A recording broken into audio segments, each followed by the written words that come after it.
मोरे जी, अंगोरिया जी, सभी sapphire, star sapphire, Ruby star और जितने भी यहाँ पर हमारे AWPL फाइटर्स हैं और जितने भी हमारे गेस्ट आए, आप लोगों ने शानदार वार्म वेलकम किया है और जो वेलकम किया है उसका शब्दों में धन्यवाद नहीं दिया जा सकता है।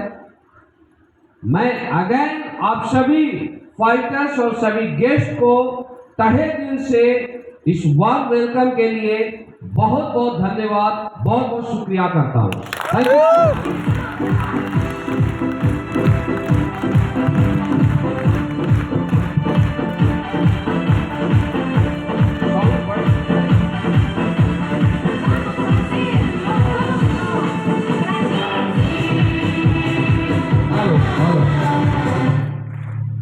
म्यूजिक कम, हेलो, आवाज आ रही है?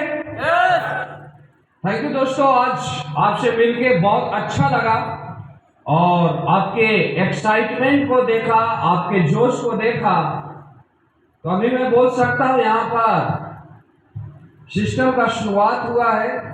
ये 800,000 की भीड़ ये एक स्टार्टअप होती है WPL का, लेकिन जो मैं आपको जोश को देख रहा हूँ, मुझे लग रहा है कि आगे आने वाला दिनों में MP फाइटर्स और इंदौर फाइटर्स को करके दिखाएगा कि 1 लाख लोगों का भी सेमिनार करेगा।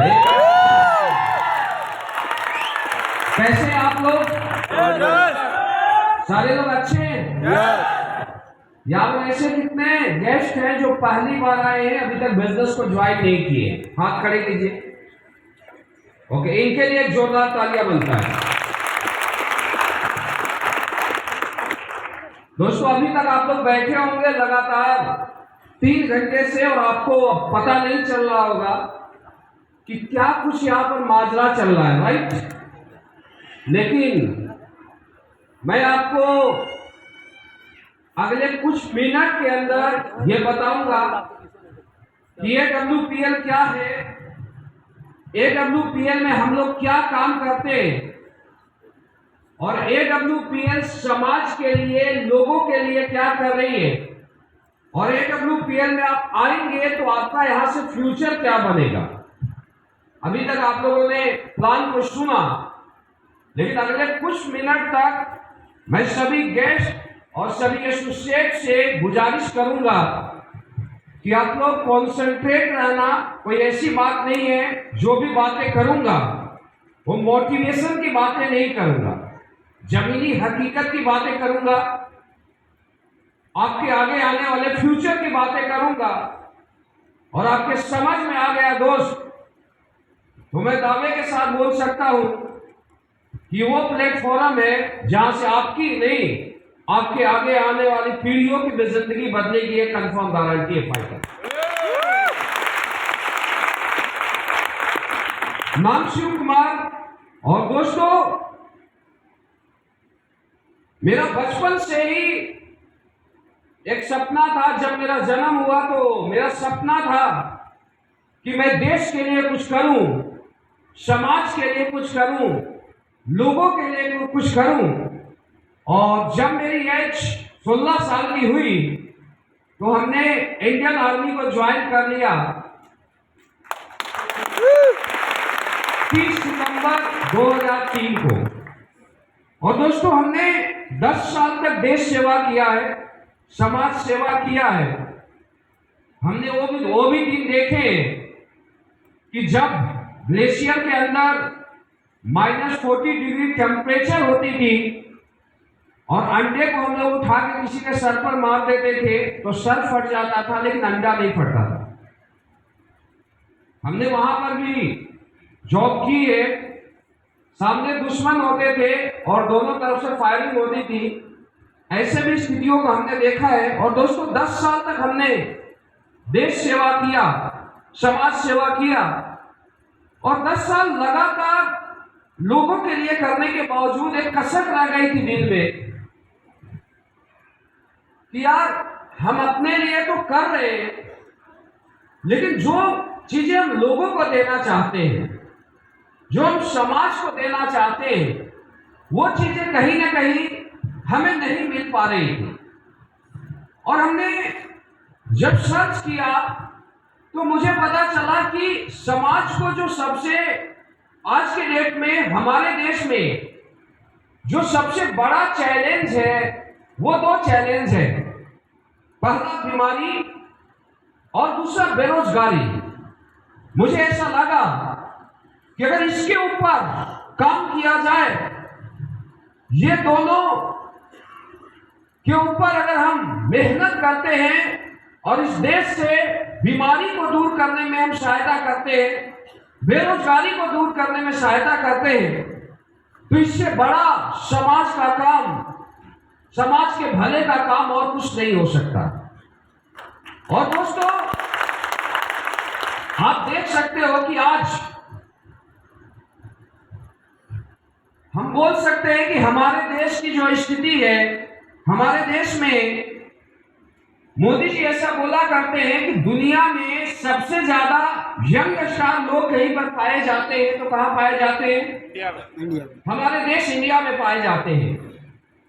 लेकिन फाइटर्स दुनिया में सबसे ज्यादा यंगस्टर लोग यहां पर पाए जाते हैं। लेकिन मुझे दुख के साथ बोलना पड़ता है कि सबसे ज्यादा बीमार लोग भी इंडिया में पाए जाते हैं। राइट या रॉन्ग?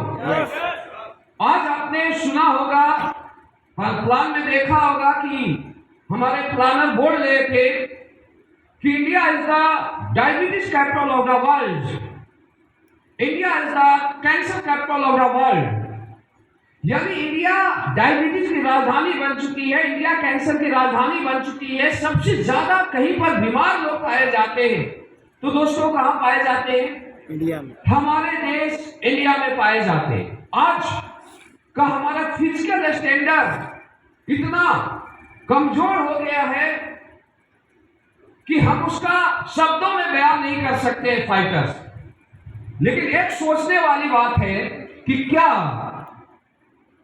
हमारा देश ऐसा था? आज के समय में हमारे लड़कों की स्थिति क्या है, जो आप समझिए। हमारे लड़कों की यह स्थिति है कि जहां पर पहले लोग 8-8 फीट हाइट हुआ करते थे लोगों का, महाराणा प्रताप का नाम आपने सुना होगा, 80 केजी के भाला से युद्ध लड़ा करते थे। शिवाजी का नाम आप लोगों ने सुना होगा, राइट? कितने ताकतवर थे कि मतलब उंगली से किसी का पकड़ के खरोच देते थे, उसकी मृत्यु हो जाया करती थी। कितने स्ट्रॉन्ग थे वो लोग। लेकिन दोस्तों, आज का जो फिजिकल स्टैंडर्ड है हमारे देश का क्या है? आज का फिजिकल स्टैंडर्ड ये है कि जहां के लोग 8 फीट हाइट होती थी, जहां के लोग एक एक बकरे पचा लिया करते थे। अपने गांवों के अंदर ऐसा देखा होगा कि एक एक मुर्गी, एक एक बकरे करते थे और एक एक आदमी से पचा लिया करता था। भाई क्या लोग, आज की स्थिति क्या है? आज हमारे देश में युवा, आज हमारे देश में जो यंगस्टर है, उनकी स्थिति यह है कि अगर 2 की जगह 3 रोटी खाने को मिल जाता है तो वोमिटिंग स्टार्ट हो जाता है। राइट या रॉन्ग? पहले क्या होता था कि हमारे लड़के जो जींस पहनते तो कमर तक पहनते थे, आज वो जींस कमर से नीचे आ गया। मेरी बात समझ आ रही है? सच्चाई या गलत है? जहां पर लोग 6 फीट 7 फीट 8 फीट लोगों की हाइट हुआ करती थी, वहां पर अगर किसी लड़की का हाइट अच्छा हो गया तो हाइट वाले लड़के नहीं मिलते, 5 फीट हाइट आ गई। वाई? जहां पे लोग 100 केजी एक हाथ से उठा लिया करते थे, वहां के यंगस्टर 20 केजी का अगर कोई वेट उठाना पड़े तो उसके पसीने निकल जाते हैं। सर, क्या हो गया हमारे देश का फिजिकल स्टैंडर्ड? समझने वाली बात है। जहां पर जाइए, हर घर में जाइए बीमारी, हर समाज में जाइए बीमारी। ऐसा है या नहीं? लेकिन दोस्तों, सोचने वाली बात है कि क्या हमारा देश ऐसा ही था? क्या हमारे देश में लोग पहले से बीमार थे? नहीं। मैं आपको पहले बता दिया कि हमारे देश का जो फिजिकल स्टैंडर्ड था वो सबसे ज्यादा स्ट्रॉन्ग था, दुनिया में सबसे मजबूत और पावरफुल लोग अगर कहीं पर रहा करते थे तो हमारा देश भारत था। ये समझने वाली बात है।